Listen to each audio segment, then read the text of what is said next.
You ask Tiger to solve. This deals with linear equations with one unknown. The final result is x equals -15/7. Let's solve it step by step. Group all x terms on the left side of the equation. Subtract x from both sides.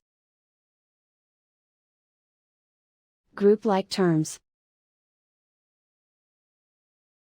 Simplify the arithmetic. Group like terms. Simplify the arithmetic.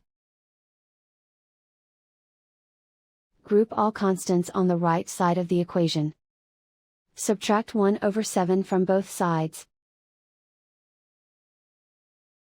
Combine the fractions.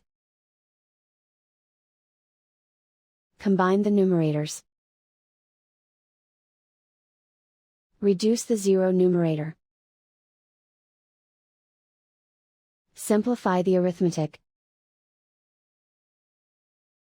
Convert the integer into a fraction. Combine the fractions. Combine the numerators. And so the final result is x equals -15/7.